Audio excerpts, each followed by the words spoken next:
Estoy indeciso sobre la guerra de Israel. He aquí por qué.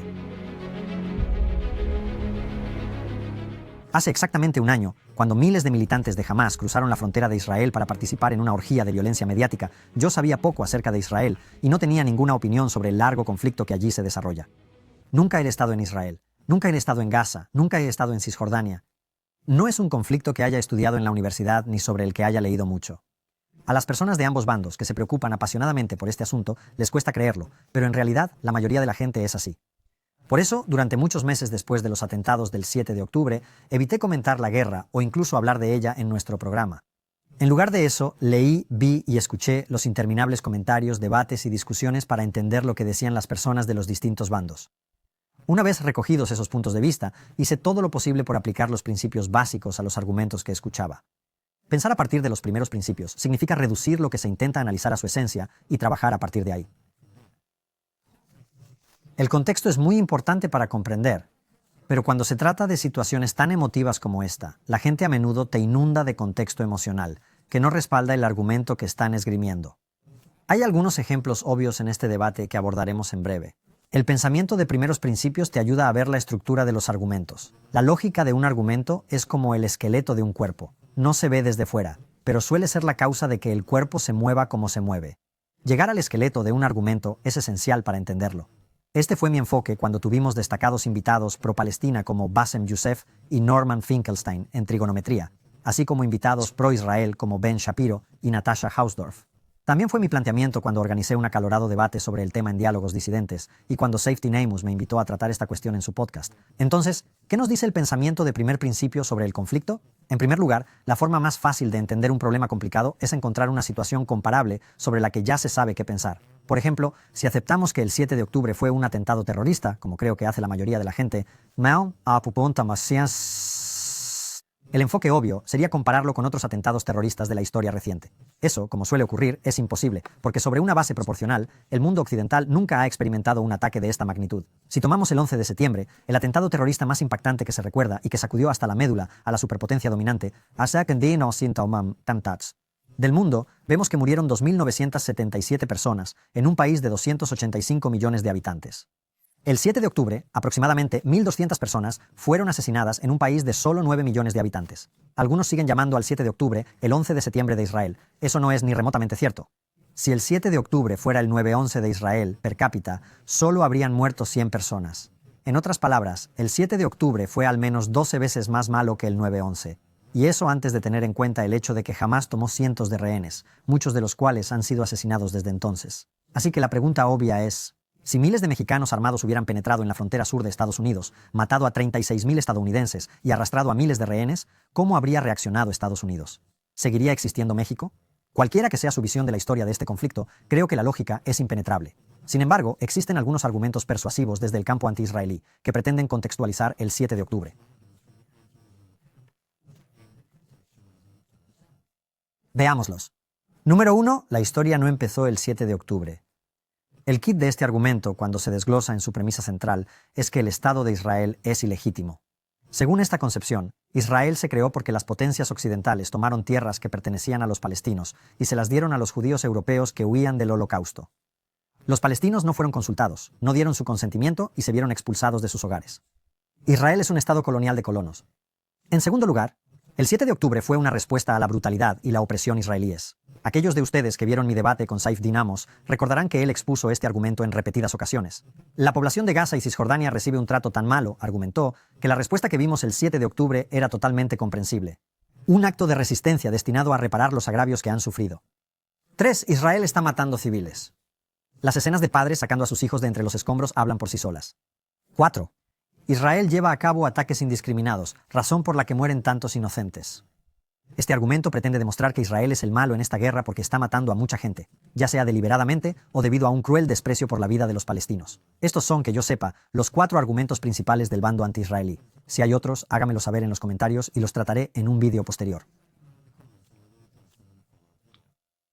Repasemos los argumentos uno por uno, y por el bien del argumento, aceptemos que cada punto de cada argumento es válido e históricamente exacto. Sé que muchos espectadores encontrarán esto objetable, pero creo que la mejor manera de desentrañar toda esta discusión es tomar los argumentos de la gente como válidos y ver si tienen sentido. El primer argumento, cuya premisa central es que Israel es ilegítimo, parece estar en el centro de todo debate. A mucha gente le parece razonable y lógico contextualizar así la respuesta de Israel al 7 de octubre.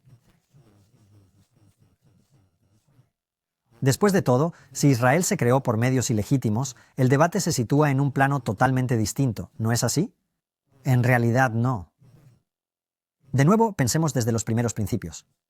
Si creemos todas las afirmaciones pro-palestinas y aceptamos que Israel se creó mediante el emplazamiento forzoso de judíos europeos en una tierra extranjera por parte de potencias occidentales, debemos buscar una situación comparable en la que se haya creado un país mediante alguna forma de desplazamiento de la población nativa. La mayoría de ustedes viven en un país así. Estados Unidos, Australia, Nueva Zelanda y Canadá son todos producto de la invasión, la colonización y la conquista brutal. Si retrocedemos lo suficiente, casi todos los demás países del mundo también lo son. Nos guste o no, Israel existe. Es el hogar de más de 9 millones de personas. La idea de que aceptarían, podrían o deberían aceptar la destrucción de lo que ahora es su país es absurda. El gobierno de Estados Unidos no toleraría ataques con misiles ni ataques terroristas desde las reservas de los nativos americanos. Tampoco lo haría ningún gobierno de ningún país bajo ninguna circunstancia. La paz en Oriente Medio no se conseguirá intentando deshacer muchas décadas de historia. El segundo argumento se centra en la idea de que el 7 de octubre fue una respuesta a la ocupación y brutalidad israelíes. Esto de nuevo le parece razonable a mucha gente. Después de todo, ¿qué haría falta para que se comportara como lo hizo Hamás el 7 de octubre? El problema con este argumento es que lo que ocurrió el 7 de octubre no fue un intento de debilitar militarmente a Israel. No fue un intento de sacar a los militantes de Hamás de las cárceles israelíes. No fue un ataque contra las fuerzas de defensa israelíes. No fue una fuga de una prisión, como a algunos les gusta describirla, porque cuando la gente se fuga de una prisión, normalmente no se dirige a la ciudad más cercana y empieza a masacrar a mujeres y niños. El 7 de octubre fue, por su diseño e implementación, un ataque terrorista cuyo propósito era masacrar civiles, aterrorizar a la sociedad israelí y nada más. No fue un acto de resistencia, fue un acto de terrorismo, razón por la cual Israel tuvo que reaccionar ante él de la manera en que lo ha hecho, y razón por la cual cualquier otro país habría hecho lo mismo. El tercer argumento es que Israel está matando civiles. Esta es la única afirmación del bando anti-israelí que es innegablemente cierta. Sin embargo, es un ejemplo del contexto emotivo pero irrelevante que he mencionado antes. En la guerra siempre mueren civiles. La cuestión no es si los matan, sino quién es responsable de sus muertes y quién puede detener la matanza. De nuevo, aplicando el pensamiento de los primeros principios, debemos buscar un ejemplo comparable. No hay un equivalente exacto que nos venga a la mente, pero hay un contexto útil que podemos considerar. Hamás ha declarado en repetidas ocasiones que, si tiene la oportunidad, repetirá los atentados del 7 de octubre una y otra vez. Aunque esto pueda parecernos chocante en Occidente, tiene mucho sentido, dado que Hamás cree que Israel es ilegítimo y le gustaría verlo desaparecer. Esto significa que, a menos que Israel destruya o degrade su capacidad para llevar a cabo sus amenazas, es probable que sufra más ataques terroristas una y otra vez. ¿Alguien cree seriamente que cualquier gobierno de cualquier país, en cualquier parte del mundo, reaccionaría o podría reaccionar ante algo como 12 atentados del tipo 11/9 en un día, y la amenaza de que le sigan más, tantas veces como sea posible, con otra cosa que no sea una guerra total? ¿Y quién puede poner fin a la matanza? Bueno, en teoría, Israel podría, por supuesto, pero por la razón que acabamos de discutir, no puede, no quiere y no debe. Queda Hamás, que podría haber devuelto a los rehenes y entregado a quienes se los llevaron. Es más, podrían esconder a sus civiles en la vasta red de túneles que han construido para reducir las bajas. En lugar de eso, se niegan a construir refugios antiaéreos y hacen todo lo posible por maximizar las bajas civiles. Esa no es mi opinión, es algo de lo que Hamás está orgulloso.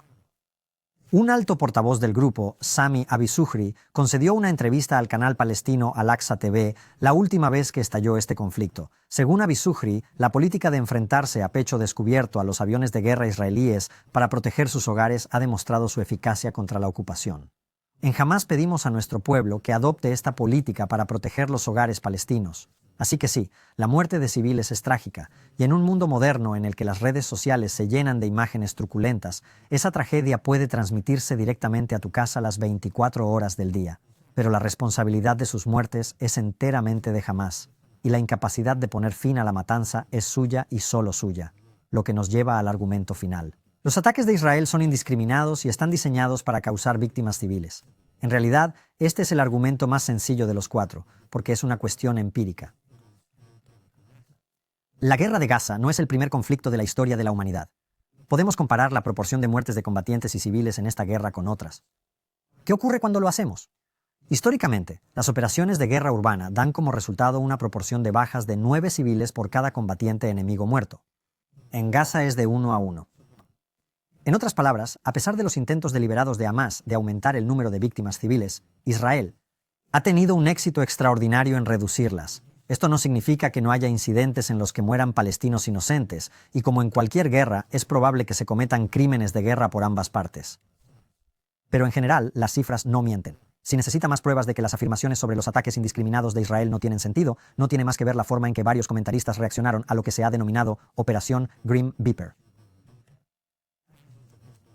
Miles de Vipers de Hezbollah fueron manipuladas con explosivos y detonadas simultáneamente, matando e hiriendo a miles de terroristas y a un pequeño número de transeúntes. Los Vipers en cuestión no fueron elegidas al azar.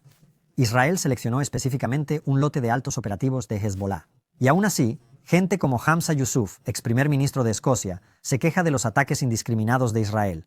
Esta ha sido, por definición, la operación antiterrorista a gran escala más precisa, selectiva y quirúrgica de la historia de la humanidad. En resumen, he analizado con una mente abierta y de buena fe todos los argumentos anti-israelíes que se me han presentado a lo largo del último año.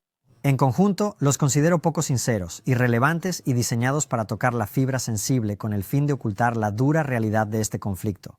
Nuestra respuesta sería exactamente la misma que la de Israel.